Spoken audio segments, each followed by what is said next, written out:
Good morning, good afternoon, and good evening. Hope all is well with you. Welcome to show number 99, EP10, season number 6. Hope all is well in internet land, in podcast land, and in replay land. Hope all is well. Uh, Tracy should be joining us shortly. She had an issue with her system and she had to restart. But the 13th of August, if you remember last week, I think no, 2 weeks ago we had such an excellent discussion on on a multiple of things. She's here shortly. We had a conversation, and there is Tracy. Tracy, And how are I'm you? not a disco ball. I just need to mess around with my computer here a little bit more. I don't tell How you. are you? Well, I'm good.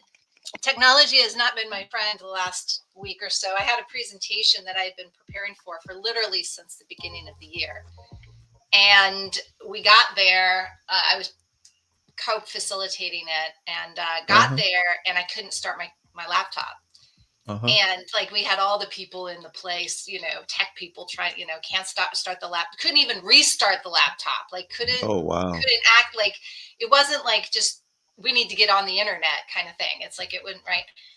So my friend runs out, she has an Apple laptop, and so then they couldn't get that to sync up to their AV stuff. And meanwhile, I'm over there in the corner, just keep trying, keep going, keep trying. And sure enough, it finally started up and we were able to move forward. But, so needless to say, I'm pretty calm in these situations at this point because I'm so accustomed to me and technology I really think it's one of my greatest teachers. Yeah, there you go. There you go. How are you this 13th day of August, season number 6, EP10, show number 99? Yeah, wow. One from 100. Yeah, I'm good. I mean, you're getting me for the first time, I think, ever in the 6 years in my workout look. Hey. Everybody's getting my workout look here. Didn't have time to get ready. How was it? How was my workout? It was Yeah, good. how was your workout? It's good. It's pretty good. Was it a cardio or a mix? Kind of a mix. I walk the dogs. It's been rainy here. So Gotcha. it's that window. Like, do I chance it? Do I chance getting a mile and a half from home and having a downpour? Like, but I chanced it and we were fine. And then I did some weights. So I hear, little I combo. hear you. Yeah. How are you Yeah, doing? I'm doing well. I'm doing well. Been exercising every day for the past 2, 3 weeks. Eating right. I think we talked about this We did a little 2 weeks bit. ago, and eating in control and the underlying issues. But it was just jumped in it, and it's really paying off. So, Yeah. How so? mm, Like, what are you noticing? Sorry, I'm getting what am I my pillow noticing? behind me is like not. Don't let me do the same thing. I got my so there's this just at a weird angle right now. I know that's what mine was too. I was like, okay, don't mind me over here. I'm listening. Oh my goodness. I see how this is gonna go. Oh Um God, we're all over the no, place. so sleeping better, I would say. Uh Sleeping better, losing, getting fat off. What else? Feeling energized. I think that's one of the main things, right? Feeling energized. And what I started doing, instead of, just weights, I am doing what I used to do training preseason, right? Right, Back, right. so it's a lot of motions, defensive stance, skipping on the porch from one end to the other, just pew, pew, pew. Doing high knees, squats, walking. Now I'm going to incorporate, squat walking. Just doing those things, but being careful with them because I'm not 16 anymore. Instead of getting healthy, get injured. So it's having that balance in my mind. But no, it's going well. Yeah, clothes fitting better. Wow, that's a quick. I mean, that's a blessing to have a body that responds so quickly. That's a good sign. Tracy, Tracy, that is a blessing. I'm telling you. In what 2 weeks maybe, it's it was 235, so no one will really notice it on the frame that I have, but I feel it, right? Yeah. And I go, okay, I need to move from this 235. Right now it's down to about 228. And then the goal is to hit just 224, 220, 224, just be there. And that's my space, for now. And if I go any further, it's gonna go. Yeah. Well, when we'll start worrying the other like, are you eating enough? you, Yeah. you know, yes, yes, yes, yes, yes. But yeah, that's what's been going on with me, along those lines. I Hmm. think, what about you? What You have you think, what been up about to? me? What about me? what Yeah. what Enough have you about been up enough to? about Not me. What not about you? not Yeah. not the exercise, not the exercise, and what's going on in your life? Well, I've been asking more questions that I'm really curious about. I think because I've noticed there's, at least in my life and kind of the bubble I live in, so to speak, Mm, my work and people I surround myself with and that type of thing.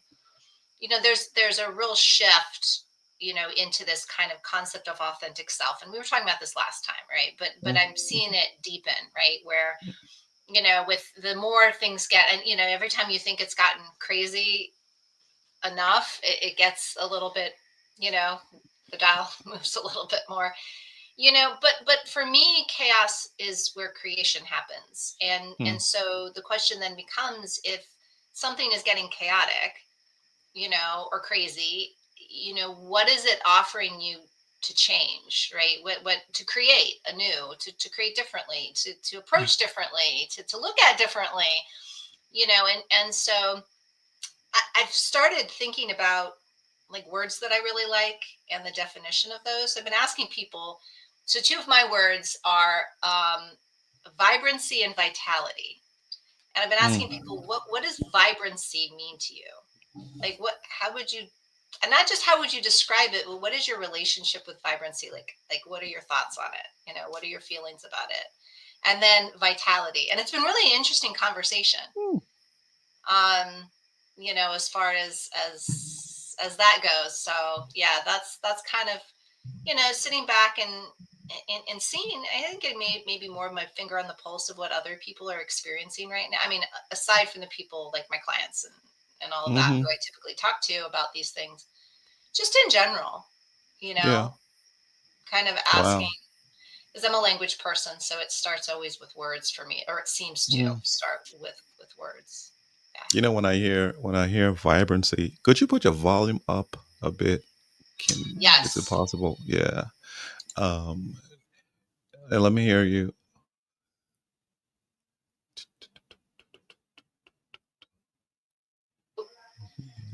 Yeah. Is that better? Yeah, I think so. Okay. I And I have think to so. close my door real quick because I opened it trying to Gotcha. get No better worries. internet connection, and now the cleaners are here. So I will go close it. I will be right back. Okay. So when I hear, you know, how it's amazing, not amazing. It's you got two V words, right? Vibrancy Yeah, and vitality. yeah. But when I hear vibrancy, I think of vibrations. I think about where you have an enclosed space with an excited atom, right? That's going and just boinking, or instead of that, it's pinball.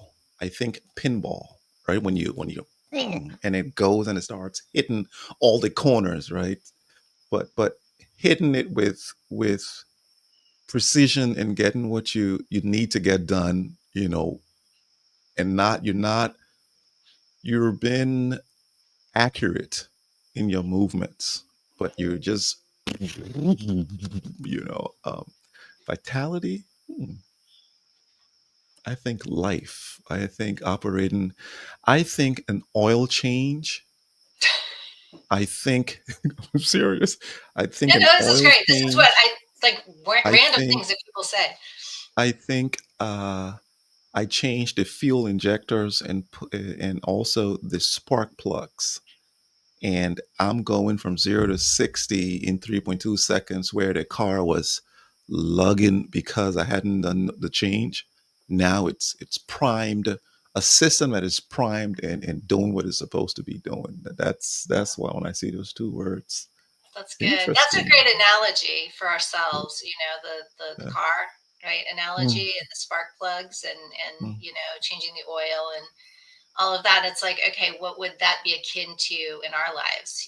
What would the spark plugs be? What would the changing the oil mean for us? Like we find ourselves kind of putting along. 'Cause I think, it's very easy to normalize things, especially when the world's telling us, like, as we get to a certain age, they're like, well, that just happens with age, and I have never subscribed to that. I mean, I'm not saying mm. it's not a thing. What I am saying is for myself, Yeah. yes, I realize things change with age. I mean, I'm not clueless, but I'm not one of those that like, oh, that just happens because you're getting older. I think because we're getting older, there's been more wear and tear. So there's a lot that Mm. we need to keep in mind. Kind of to your point of like Yeah. exercising. You want to do it in a way that's not going to cause damage. With the shock absorbers, that we have at 16 are in a different condition when we're in our 40s, 50s, 60s. Yes. So Mm. it's to be it's to be conscious of those things, but to this kind of normalizing status quo or below status quo is what I'm talking about. Like I don't want to Hmm. normalize age in a way where I should expect less of myself. I might want to do it differently, Mm. but I don't want to expect less. What am I capable? What is the full capacity and potential I have now? Maybe it's different than what I had when I was 16, but what is it Yeah. now? The full capacity, the full potential. And I think we don't have enough of those conversations in our culture. Our culture is just very dummied down in the sense of normalizing. normalizing sick care, first of all, where it's like you're expected almost to have massive issues that need to be supported in massive ways. And Mm, I see my dad at 87 and he rides his bike. Like, we're not talking down the block, people. We're talking, he does like 50 miles, every 2 days. And, mm. and that makes me look lazy, like Yeah, yeah, yeah. he's almost 90 years old, right? So, and I asked him when he was recently visiting, I'm like, what about this cycling, just fuels you? And he says it gives me purpose. So whether it's cycling, whether it's spending time with your grandkids, whether it's spending time Mm, with people in the community, doing community work, whether it's needle pointing, gardening, whatever. I mean, I know my mother was like that too. She was always, I mean, that woman had more purpose than I think she could encapsulate, in any one point, in correct. the sense that she had projects going constantly. And I kind of knew towards the, when, before she passed away, there was something going on because she said, I feel like things are complete. And Oh, what I kept hearing was, it's like, not to say she didn't have purpose, for her kids. mm, People, oh my God, but, like your family, like, but I think when you talk about, especially my mother was so creative, like she was so creatively fueled. She was literally fueled by her creative, creations. mm, And when you hear that purpose that was driving her whole life is waning or coming to a close, yeah. that's like a choice. Like, I do believe, even though we get sick suddenly or something happens, I Hmm. kind of have this theory, because I've Hmm. heard this enough times with people, the conversations they had with people before they got sick and passed away, or whatever, that there Yeah. was something that shifted in how they were talking about their lives. Wow. I'm not saying always, but I've heard it enough to kind of be like, is that the person either somehow knowing, or is it a decision? Like, they're kind of come to the, like, they recognize they're coming to the end of the purpose that they've held in this lifetime. Hmm. And Hmm. so I just wonder, but yeah, those are studies they've done for a long time. It's like those with purpose tend to have longevity. I would agree. The So a lot of people, what I've seen, observed, and I have is not scientific, right? So observation, I people who are working, and again, it's their purpose, and when they retire, they become they just couch potatoes down and go, oh, life is done. Can I'm just gonna be here and eat and wait for things to happen instead of you make it happen. Hearing your dad talk about cycling at 85. I, I I'm thinking in my mind, I want to keep playing basketball until I die, right? And that's old. And I go on the internet and I see this let me not say that. I see the elderly league. And these guys, there's one pop there who is just lighting everybody up because he has mobility. So he's bum bum bum, and he's making those moves and making those baskets. But his entire crew, all 10 of them, are running. They're exercising. They're going and putting their hands up. They're doing this. They're doing that. And afterwards, they sit in the gym and talk. And I'm looking at them, and they've been doing it for 25 years, I think. 25, 30 years, practicing every weekend. I'm saying to myself, God, give me the mobility, give me the ability to keep on moving, right? To keep on exercising, moving these joints. Because what I've noticed, what you don't use wears thin, it stops working. Your house, that beautiful house that you stay in, if you get out of there for 2 months, the house begins to die because it's not doing what it was supposed to do. And then on the other side of the coin, I've heard, where I hear Jesus saying, I fulfilled the book, so I can leave now, right? So everything that's written in the book pertaining to me, what I need to do on earth, I've done it. I take that as I really, and my book will never be complete until I do this. So I'm going to have to fulfill the book, what's written in my book, right? That God has said I have to do this, and I'm about to swerve slightly, and my purpose doesn't. And we've talked about this before. My purpose of fulfilling my book, when you come and tell me and try to mislead me from my purpose, I have to be wise and say, is this in my book? And don't listeners, eavesdroppers, don't misunderstand. It's not being selfish. It's not being saying, I'm not helping as I go along. But when I say someone's coming, I'm not supposed to be a principal, right? Someone says, man, you have excellent administration. And you're not supposed to be. And to say, come and be the principal of the school. I pay you $500,000 and I need money. And I go and I go and do that. That's what I'm talking about, veering off your course. So one side, don't give up until the time you're supposed to. On the other side, fulfill what's in your book. I feel I'm fulfilling my book being on here. The day we decide, oh my goodness, I think we've fulfilled this book. Let's Mm-hmm. close this chapter and start writing a new one.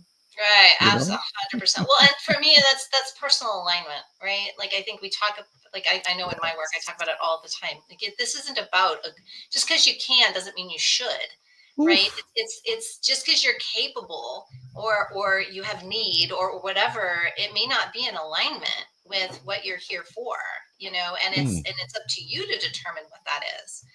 And so I think that's the one thing I hear.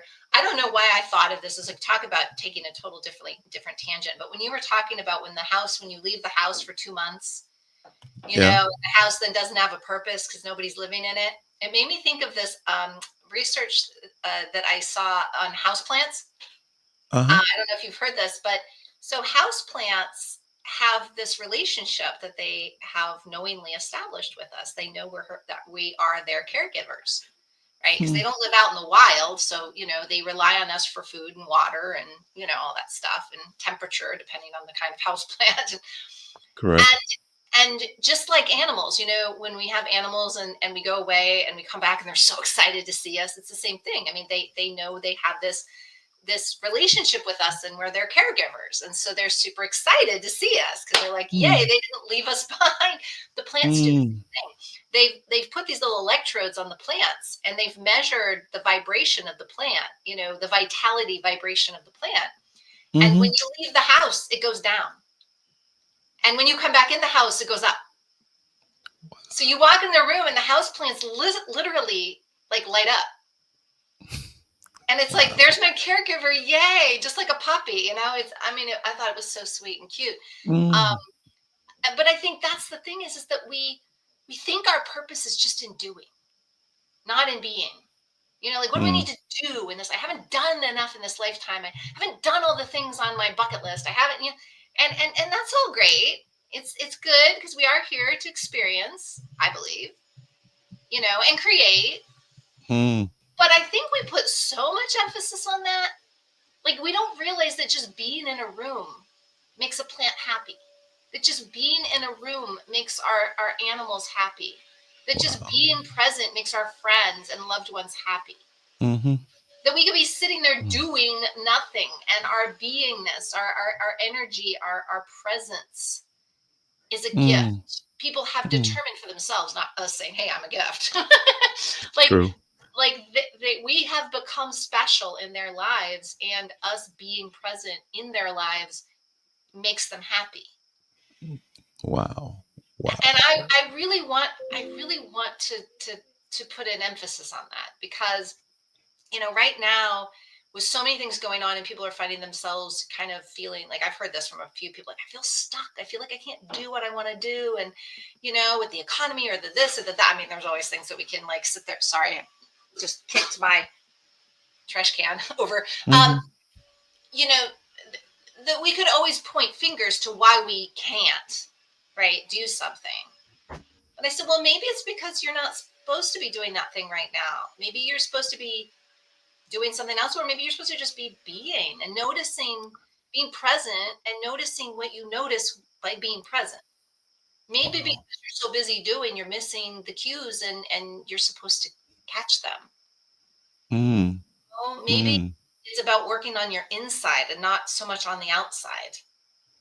That Mm. you feel blocked. But, what if it's divine protection? What if it's a divine gift to give you quiet time, to rest, to recharge, to work on your inner guidance, to get to know, like, ooh, is that an instinct? Is that an intuition? Is that as opposed to just always soaking up the information from the outside world, like just like a big old sponge, just taking in everything that's being dished out Mm. without really Wow. discerning whether that's aligned with you or not.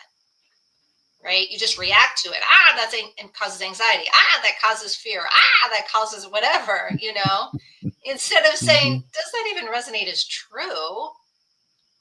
Like, I mean, what it was funny because the woman, when I was, having a problem with my laptop, the woman who hired me, she was just Mm-hmm. pacing.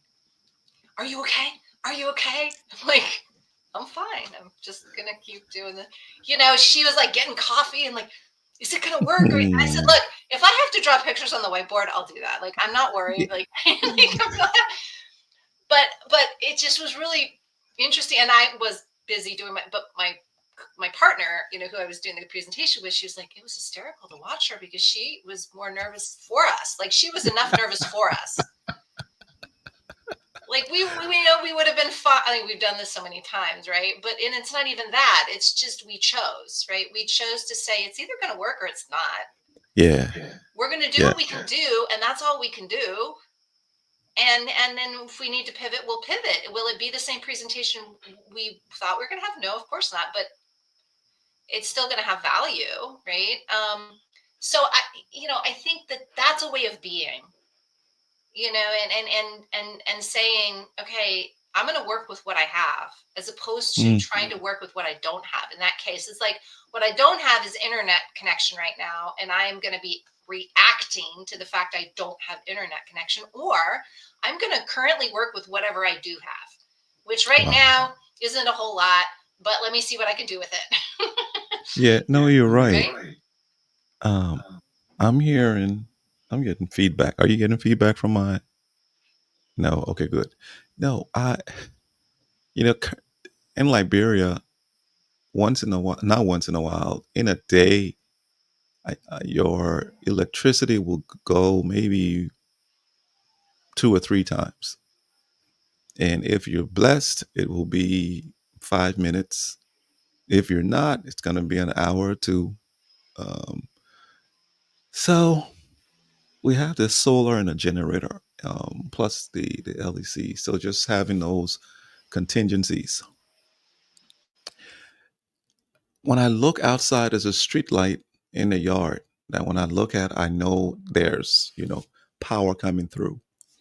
And when it's off, I naturally, even though there's power in the house, as soon as I look down, I go, and then the next reaction is, so what? So what? If it goes, so what? Okay. If the solar runs out, so what? If the generator can't start, so what? So what? Then and the answer is nothing. So what? Nothing. You will continue to live. And I naturally come down. So if I have this, if you have your watch or something that's like the way you tested the plants, if you see during that time my pressure's gonna go and then just when I come to the place of there's nothing's gonna happen, I'm going to be okay. I think we have to allow ourselves to answer these questions. What's the worst that could happen? And whatever the worst that could happen, okay, if it happens, so what? If that happens, And sometimes I hear death is the biggest thing that people are afraid of. For my belief, I'm like, to die is to gain, is to mean to go and to hang with God now. So what are you gonna do with me? I'm okay with dying, but I don't want to die. I want to stay here and fulfill my book, do what I need to do. But it's amazing how we process things, and the way we process it, I can't say the right way or the wrong way. The way you process it to normalize, because flight of fear is good for certain things, right? If a bear is coming, don't say, "So what? Hey, I want to be running." Although and you then probably should just not do anything if a bear is actually right there. there you go, to say just ball up and do so. Yeah, So yeah, you play dead. you got to think on all the things. Don't panic. Swimmers, right? People who swim, they get in a riptide, they get excited and they panic, and then it takes them. It's thinking things through with the speed that you need for what you're going through. Yeah, I remember, like you were talking about the riptide. I remember the first time I went whitewater rafting in Switzerland. Mm, I was in Switzerland at the time, and I was in the front of the raft, and we got stuck on some rocks, and so the guide in the back was like trying to get us to like move kind of to get it over the rocks, and I ended up slipping in and then under the raft, and then it got stuck over me. So there's just water and stuff, and so I couldn't go. And so what I thought to do, so mhm. I didn't drown, was follow the raft. Right. So Correct. basically, like just put my hands on the top of the raft and like get myself over to the side rim. And then, they're there to like yank me out. But, if I had just been like, oh my God, oh my, I would have drowned. I mean, as it Yes. was, I almost did. But it does, like, that's why it's so important that we train ourselves on trusting ourselves. I was talking to somebody the other day, and she said, Mm, I just can't get the answer's just not coming. I said, well, then it's not ready. If wow. you're chasing it, I'm like, she's like, I'm just pounding my brain and like I can't, and I'm trying to tap into my other intelligences like you've taught me. And I said, because you're actually resisting. There you And go. because the thing is that as much as you think you might even chase your thoughts, things are supposed to come to you. We're not supposed to chase these things. We're trained to chase them Mm, and have to find them on the dime. But if we start to develop a trust, if we work with our inner guidance and we hone it and we intentionally practice these things and we pay attention, what are we noticing? What are we thinking? What are we feeling? What are we sensing? What are we intuiting?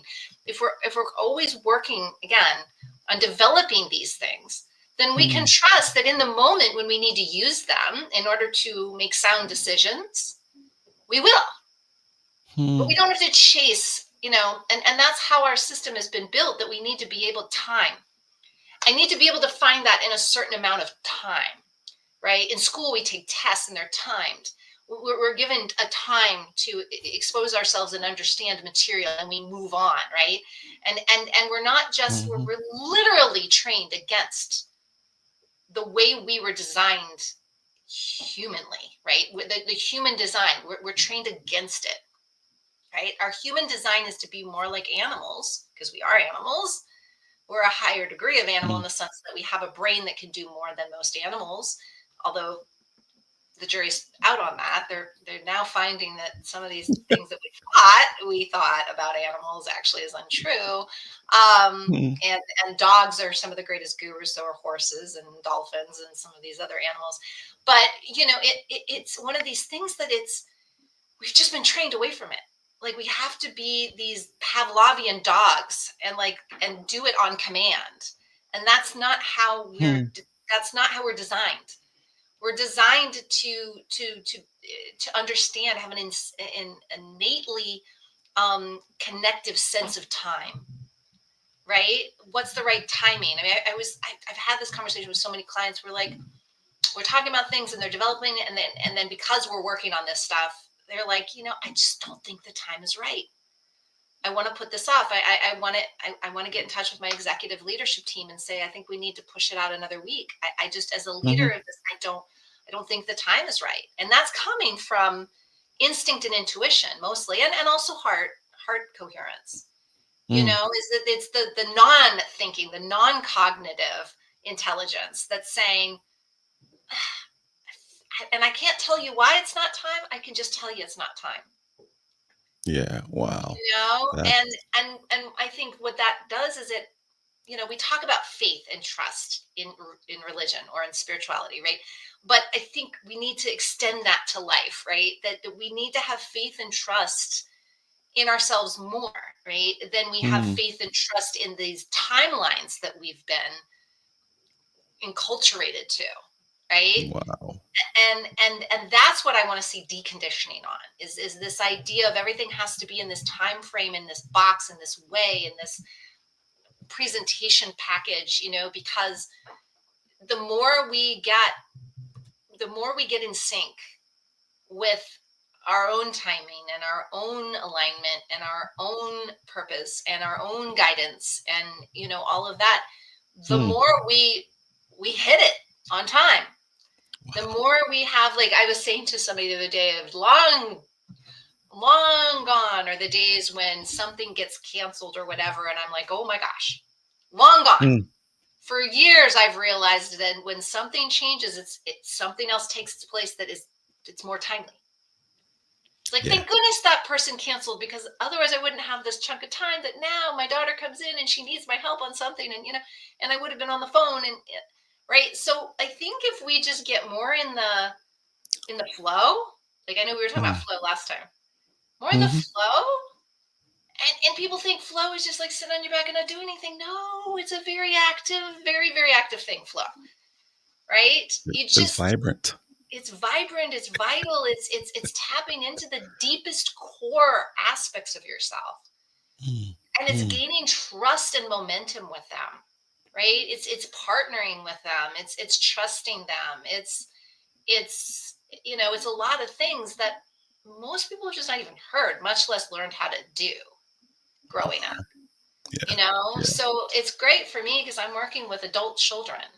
You know, like they're adults in biological age, but they're brand new to this stuff, and it's Hmm. exciting, and I love that. You know, Mm. and they're open to it. I love these leaders that are open to, like, yeah, teach me how to do this stuff. This really resonates, strangely enough. You know, like I don't know why it resonates, it just does, and so I really want to learn, and it's a lot of fun. But yeah, we need to stop trying to do it the old way. And that's what's Mm. causing struggle and strife and more discontent and, you know, frustration and all the stuff that, you know, we keep seeing on the news.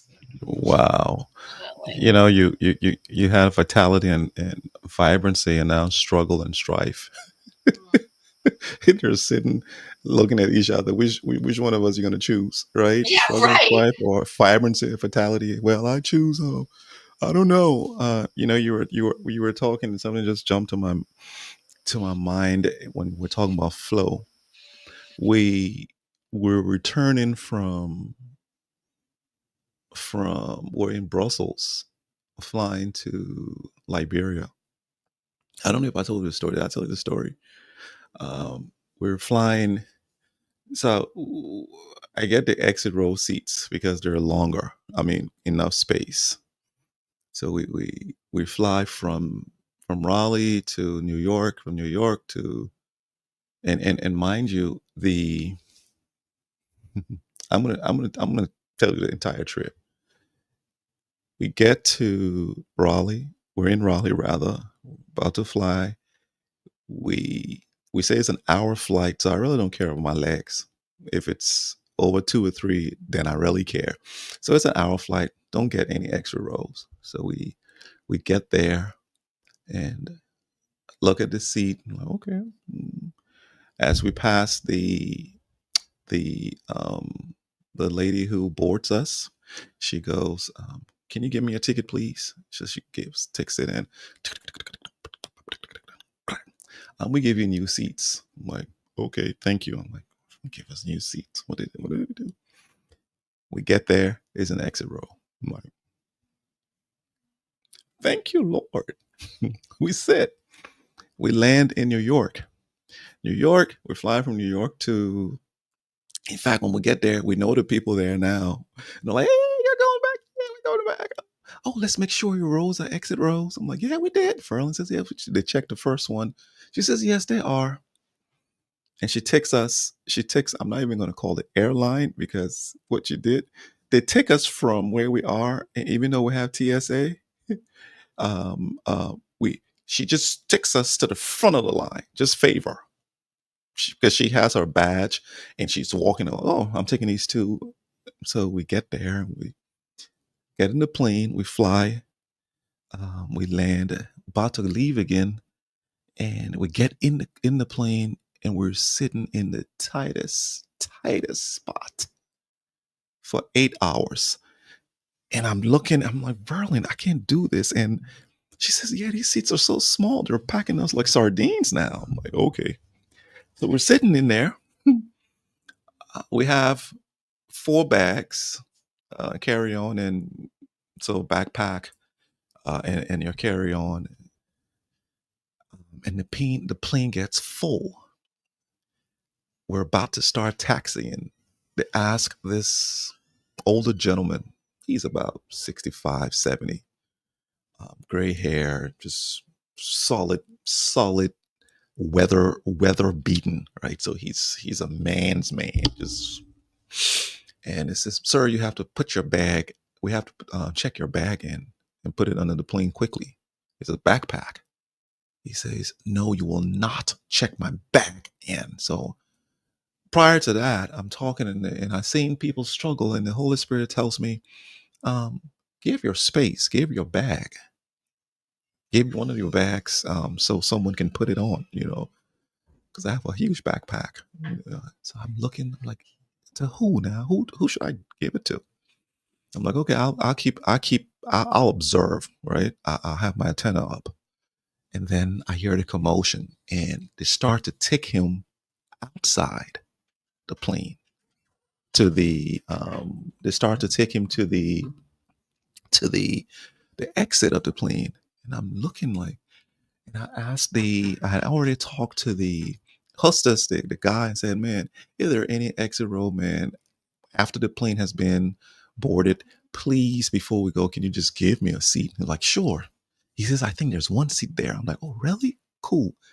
So I get up from my seat and I run, and the plane, they is, it's done a little jerk to tell us, "Hey, we're about to be pushed off on the tarmac to start taxiing." Um, but the door's still open. They're doing things with the plane, but it's coming to, and they're about to take this guy off the plane because he's been belligerent. He's like, "I'm not getting my bag. I'm not."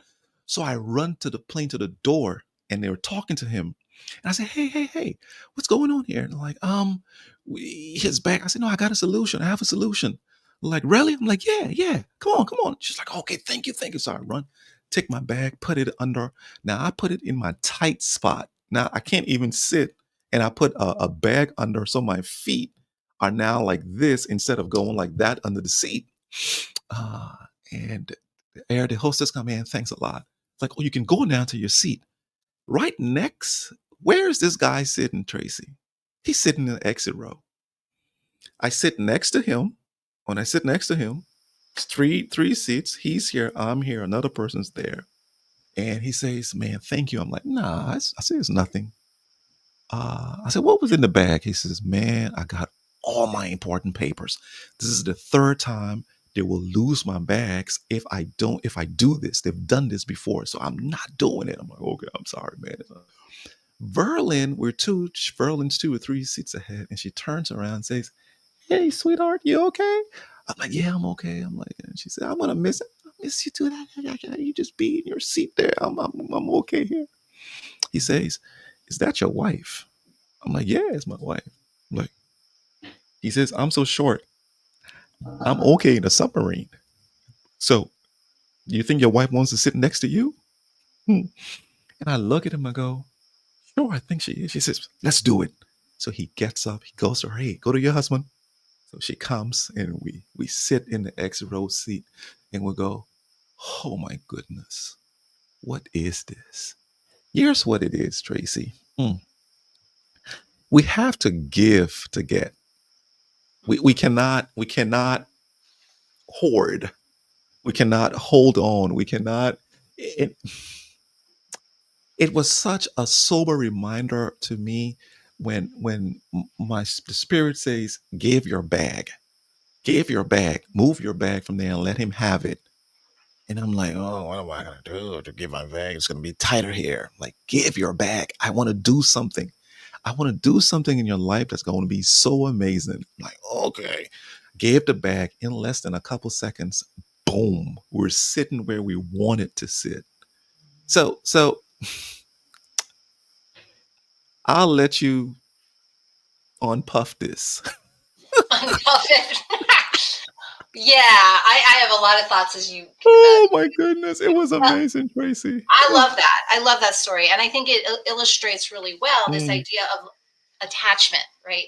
And that mm, was something that came up in my meditation this morning. It's our attachment to things, right? Our attachment to ways things need to be, our attachment to mm, things, our attachment to being right, our attachment to looking good, like our just our attachments, right, that are holding us back. Just like we talked about the rocket ship and the boosters before yep. last time. Like if a Mhm. rocket ship was attached to those boosters, it wouldn't be able to go any further past that initial stratosphere because Mm, it has to release the rockets to mm, continue on. And I yeah. think it's the same thing with us to continue on wherever we want to go. In this case, you wanted to go to seats that you had more leg room, but it is that release of attachment, and even the release of attachment of what we think we're going to get out of it or what other people are going to get out of it. That's an attachment too. I'm going to give up my bag because then that person will get blah blah blah. That's an Mm, mm, attachment. mm, mm. It's an exchange that we have in our heads is going to go a certain way. We could. I mean, I've seen this happen before where people do something for someone and they turn around and they're ungrateful and it didn't go the way, like because that person maybe didn't want help or didn't need help or Correct. whatever. So we need to, I think that the whole in this presentation, this one woman during a Q&A, or not even a Q&A, it was like during the presentation, and she had some questions and she said, I mean, I'm just finding it really hard because it's really good to rescue people, but but I've noticed that blah blah blah. In this case, it makes it hard or whatever. And I'm like, this may sound a little triggering, and I'm sorry if it comes across that way. It's said with complete love and pure honesty. It is never good to rescue people. Hmm, Physically, yes. Emotionally, no. And I want you to sit there and sit with that. mm. Like, yeah, someone's drowning and you can get in there and rescue them, by all means. What we're talking about here is emotionally and energetically, and what we do when we hold energy for people and hold Mm, emotionality for people and hold that to rescue them from that emotionality or that energy or whatever it is we're trying to buffer them and protect them from. Never. That is the disempowerment dynamic, like, defined. mm, mm. And so that is the piece that we get so confused. It's like, but I'm taught it's good to help, and I'm like, help is a 4-letter word for a reason. You can support them, please support them, but when you help, because every single version of help is rescue. Think about it. Think about what we've been taught by the outside world. It's Mm. rescue. I'm going to help that person. It's rescue. I'm going to help them. How are we helping them? We're rescuing them in some way. We're holding their stuff. We're doing it for them. We're whatever.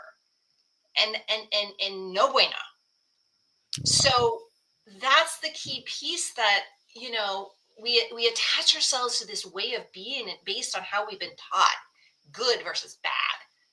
And this is on all planes. This is in Mm, education, this is in religion, this is in, like, you name it. We've been taught so many normatives, right? It's normal if you act like this. It's not normal if you act like that. It's good if you act like this. It's bad if you act like that. yeah. Yeah. So many rules.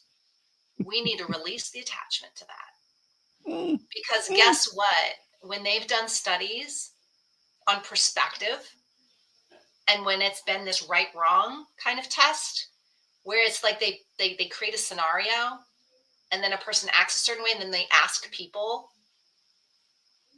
tell me what you think of what you just mm, saw. Mm. because they're only getting what they see. They're not getting the background story. Correct. They Correct. interpret it in ways that when they get the background story, they're like, oh my God, oh, now I totally see it differently, right? So we really, we need to detach ourselves from this judgment, this need to judge things in order to feel righteous in our Oof. decision. Our attachment to righteousness in our decision, Oh right? my And just goodness. say what resonates instead. I don't even need to know what the story is. I don't need to know. Like, I don't need to judge a thing. Mm. Feel. I need to Mm. sense. I need to know. I need to test timing and boundaries and Mm. these things that our brain can't really help us with. It can help Wow. us organize those things, but it can't help us solution those things in the sense of like, is this right? Is this wrong for me? For the time I'm in? For the, because what you did was through observation. And observation is when, like, the little antenna. Did I tell the story about my hermit crab? The little antenna, Mm. so like we have a hermit crab that I have inherited now. My daughter got it when she was 8, which is 10 years ago, and it's huge. Mm-hmm. So when I stick my hand in the tank to feed it or to change its water or whatever, all its little antenna, like, what is it doing? It's sensing, right? It's Mm-hmm. noticing the environment. It's whoops, something's moving. What's going on? It's determining Correct. what it should do, what's happening, and Yeah. what should I do based on what's happening. Mm. And that's what we're doing all the time. We're just not aware of it because we're so in our heads. We don't feel what's going on in our bodies because we're so in our heads. We don't feel our emotions because we're so in our heads. We Mm. don't sense and take in, our environment because we're so in our heads. We're probably somewhere in the future or somewhere in the past, but we're Wow. not in the present. And what you were doing is really taking it in with intention, Mm. right? If I can help a person, that's my intention. I want to help, right? But it's more support because you didn't really help the man. You didn't save him. You supported him. You Mm-hmm. supported a solution forward, Mm. right? I want to be supportive. I want to be a supportive member of this planetary collective, you know? Correct. And then you waited for the data that told you how to be supportive. Mm-hmm. Mm-hmm. You didn't decide, oh, that person over there looks uncomfortable, so I'm going to go oust them from their seat. Correct.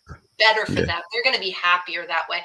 Like Yeah. that's what a lot of people do. Like they Mm. think they interpret things and say, well, I want to help that person so bad, and they're attached to this way of righteously, Mm. Mm. right, being a good Mm. person, Wow. and they end up messing it all up usually. And so, I mean, we've seen this with food. We've seen this with everything that man has decided they could do better than nature. We've made it worse. We've made it Ooh. worse. Yeah.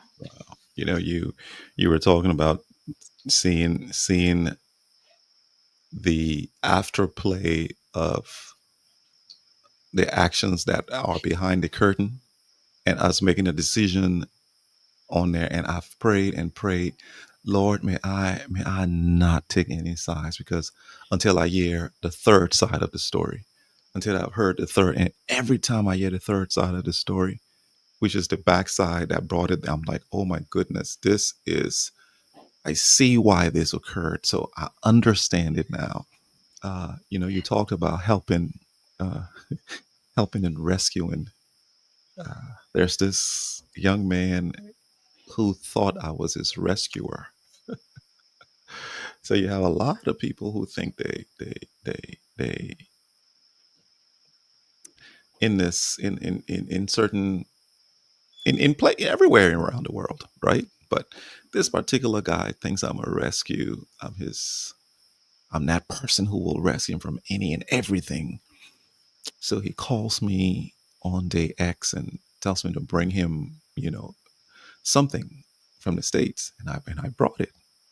When I brought it, um, the very as I was telling him come and pick it up, he was telling me that, oh, I have this thing happening in my life in 2 weeks that you need to buy me a suit. And I'm like, okay. And I said, okay, just to shut it off because I was going to say no. It's going to be a whole lot of talk.